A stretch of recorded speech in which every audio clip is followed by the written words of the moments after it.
el siguiente video explicaremos 4 temas fundamentales para las comunidades vegetales, enfocándonos principalmente en el ecosistema del páramo, el cual ofrece múltiples beneficios a un gran número de la población, habiten en los alrededores de este o no.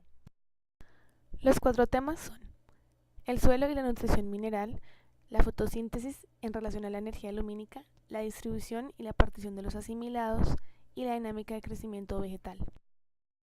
Esto lo analizaremos por medio de 4 parámetros distintos en 3 situaciones diferentes. Para ello nos basaremos en el estudio realizado por Marisol Castrillo y colaboradores en los páramos venezolanos del Departamento de Biología de la Universidad Simón Bolívar en Venezuela. Los 4 parámetros a medir son la actividad del arrubisco, los contenidos de clorofila A y B, los contenidos de los azúcares y el área foliar específica. Esto en 3 situaciones distintas, a 3100, a 3550 y a 4200 metros sobre el nivel del mar. Suelo y nutrición mineral. ¿Cómo es el suelo en los páramos?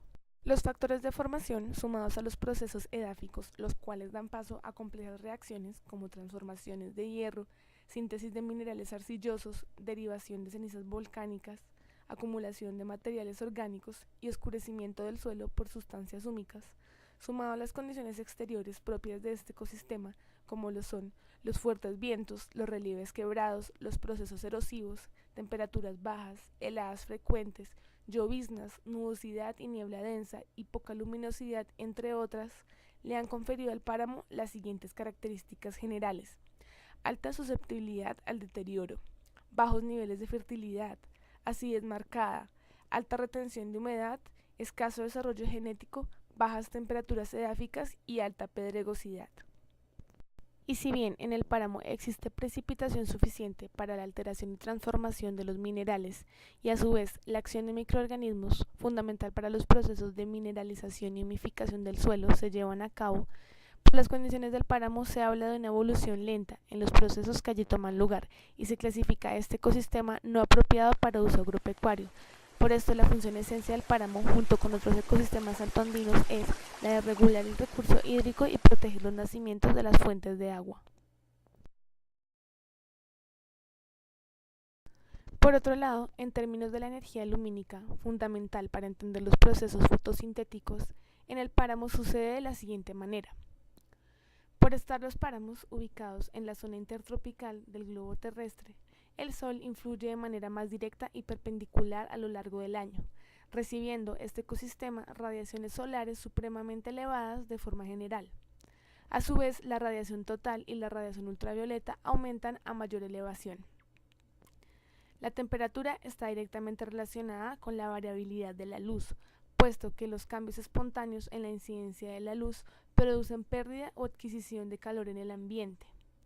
Cuando hay alta nubosidad, la temperatura disminuye significativamente, mientras que cuando hay alta radiación solar, las temperaturas aumentan, llegando a alcanzar los 30 grados centígrados.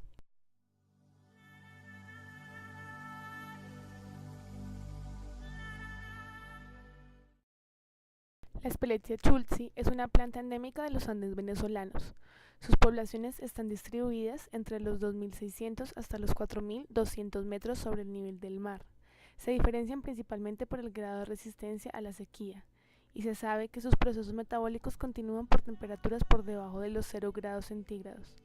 Por ser visitada por las abejas para recolectar néctar y polen, tiene un valor apícola importante. Esta especie fue escogida para el estudio realizado y por ende para este video.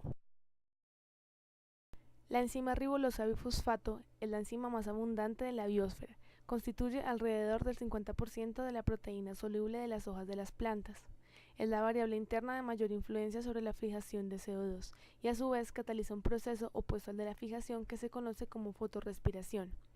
Junto con el CO2 dará paso a la molécula de 3 carbonos que más adelante formará la glucosa.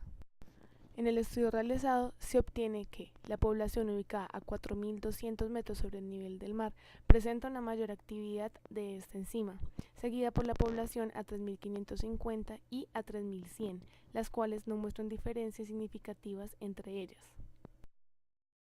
Se sabe que la clorofila es un pigmento, y un pigmento es una sustancia que absorbe ciertas ondas de luz.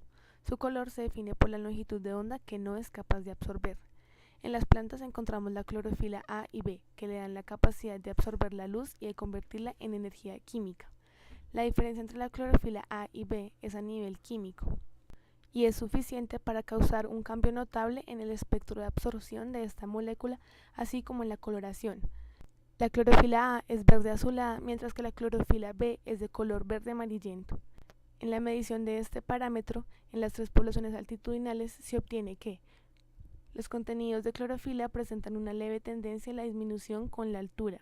La clorofila B se mantiene constante, pero la diferencia de contenidos no es significativa entre las poblaciones.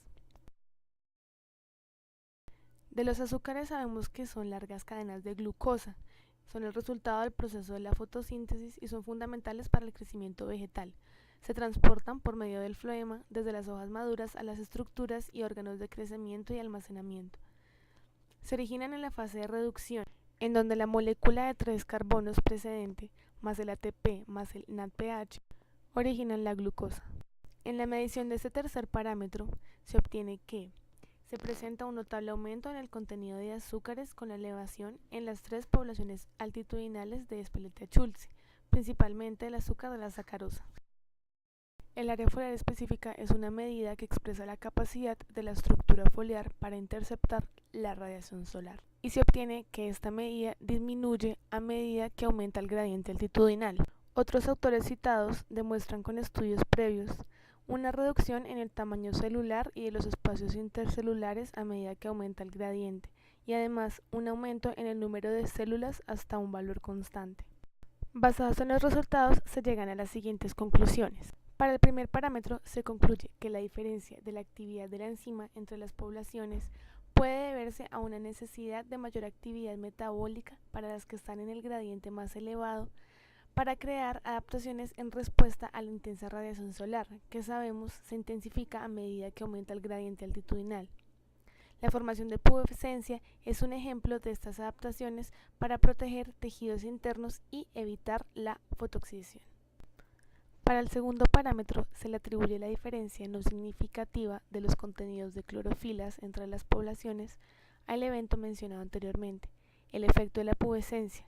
Actúa como mecanismo protector de los tejidos internos y de los pigmentos, por lo que su funcionamiento puede mantenerse igual.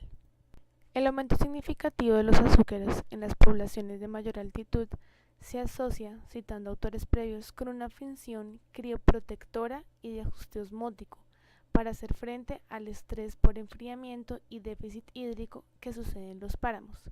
Función crioprotectora se refiere a impedir la formación de cristales de hielo cuando bajan las temperaturas. Figueiredo y Dietrich, 1983, describen estos aumentos de los azúcares como respuestas bioquímicas a las rápidas y espontáneas variaciones de temperaturas que suceden en el páramo. A su vez, asocian los aumentos de azúcares por la capacidad del rubisco de soportar los altos contenidos que crecen a medida que se eleva el gradiente altitudinal. En cuanto al cuarto parámetro, se afirma que la disminución del área foliar con el gradiente altitudinal es una de las tendencias morfológicas más consistentes para disminuir la captación de radiación solar. Se explica también que la disminución del tamaño celular y el aumento en el número de células es, como se dijo previamente, una respuesta a la necesidad de aumentar la actividad metabólica para generar mecanismos protectores. La asimilación del CO2 para esta especie difiere en la estación seca y de lluvias, por su aumento en la pubescencia, la baja conductancia foliar, consecuencia de las bajas temperaturas, y los contenidos no muy altos de nitrógeno en los suelos paramunos, el intercambio gaseoso y la asimilación del CO2 para la Speletia-Schulze disminuye a medida que se eleva el gradiente altitudinal. En base a esto, podríamos asumir que esta especie pertenece al grupo de plantas C3, recordando que éstas disponen del ciclo básico de Calvin para la asimilación del CO2.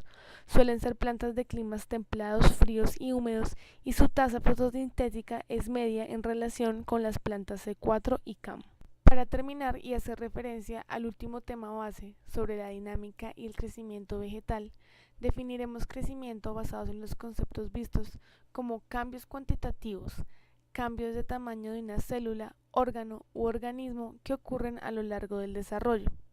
Teniendo en cuenta que de los 4 parámetros medidos, 3 presentaron cambios significativos, actividad rubisco, contenidos de azúcares y área foliar específica, mientras que los contenidos de clorofila no. El estudio concluye identificando un compromiso evolutivo de la Speletia chulzi entre una mayor actividad metabólica y un menor volumen celular. Para terminar, esto se podría traducir en que la Speletia chulzi ha evolucionado de tal manera que prefiere invertir su actividad metabólica en crear mecanismos adecuados para vivir en el páramo más que en su crecimiento celular. A su vez, podrá ser parte clave de este ecosistema que, junto con sus condiciones extremas, es de suma importancia para muchas de las especies que habitamos en este gran ecosistema, la Tierra.